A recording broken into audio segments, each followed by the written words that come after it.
جی ناظرین، یہ وہ تفصیلات ہیں جس پہ کہ پہلا کیس جعلی اکاؤنٹس کیس سے ریلیٹڈ اس کی منظوری ایگزیکٹو بورڈ نے دے دیا۔ الزیز صاحب، آپ تو لیگ بھی کراچی سے ہوئے ہیں، سندھ کے معاملات بھی، اور کتنے کیسز ہیں اس طرح کے کہ جہاں زمینوں کی جعلی الاٹمنٹ ہوئی، فرنٹ مین کے نام ہے، کوئی مالیت کا اندازہ ہے؟ اب تو آپ کی حکومت نے کیلکولیشنز کی ہیں کہ نہیں کی ابھی تک؟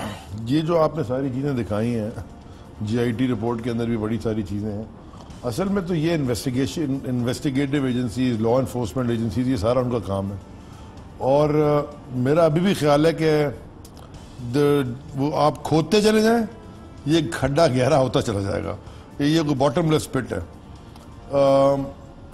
ابھی اگر یہ دبئی کی اگر انفارمیشن ملنا شروع ہو جائے تو آپ کو پتہ چلے گا کہ ان کے منسٹرز جو تھے اور ابھی بھی شاید ہیں کچھ، یا جو کم از کم وہاں بیٹھے تو ہیں، انہوں نے دبئی میں کیا کیا کارنامے انجام دیے ہیں۔ کیونکہ وہاں تو شیل کمپنی کو ایک اور شیل کمپنی اور ایک اور شیل کمپنی، جیسے پاناما لیکس آئی تھی نا، میں انتظار کر رہا ہوں جبل علی لیکس کا، کیونکہ جبل علی آف شور یہ ملتی نہیں ہے۔ جو جبل علی لیکس نکل جائے تو پھر پتہ چلے گا کہ جبل علی آف شور، کیونکہ مجھے پتہ ہے، کیونکہ ریممبر میں دس از واٹ آئی ڈیڈ، میرا پروفیشنلی کام تھا ایسٹ مینجمنٹ، ریل اسٹیٹ۔ بڑی فرینڈلی برادرلی کنٹری ہے۔ وزیر اعظم نے ان کی گاڑی بھی ڈرائیو کی تھی جب ہز ایکسلنسی کراؤن پرنس یہاں پہ آئے ہوئے تھے، رولر آئے ہوئے تھے یو اے کے، تو ان سے ریکویسٹ کیا آپ کی حکومت نے کہ یہ انفارمیشن شیئر کریں؟ بالکل کی ہوئی ہے، شہزاد اکبر صاحب از آن اٹ۔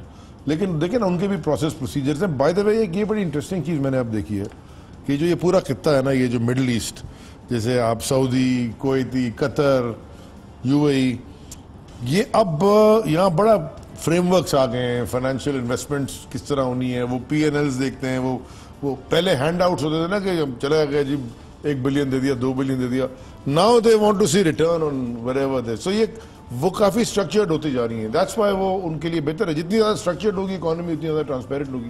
ہمارے پاس ایشو یہی تھا نان اسٹرکچر کا۔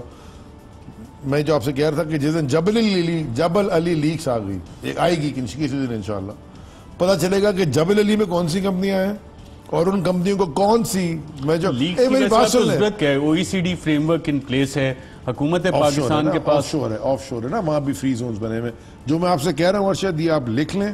تو یہ آپ شہزاد اکبر صاحب کے نالج میں لائیں؟ ہیں، ان کو پتہ ہے، میں تو جو کہہ رہا ہوں وہ لکھ لیں، کیونکہ جس نے یہ، اور آپ کا شو دیکھتی دنیا ہے جو، اور آپ نے شروع بھی کر دیا، جو میں کہہ رہا ہوں یہ اس لیے لکھ لیں اور اس لیے سوچ لیں، اور جو سن رہا ہے ان کو سمجھ آ جائے گی میں کیا کہہ رہا ہوں۔ جبل علی کی جو کمپنیز بنی ہوئی ہیں فری زون، جو پراپرٹیز، جو کمپلیکس ہے وہاں پہ پورے کافی سارے سوسائٹی بنائی ہے، پلازاز ہیں، سمجھ لیں، سٹرکچر سمجھ لیں آپ۔ دیکھیں جب آپ کو سٹرکچر سمجھ آئے گا پھر آپ کو اس کو کدھر سے بنا کدھر سے توڑنا۔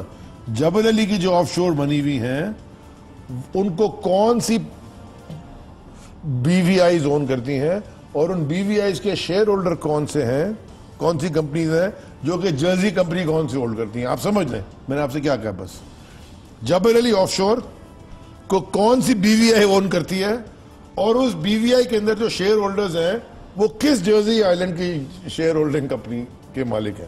بس جس کو میں نے میسج دے رہا تھا وہ دے دیا۔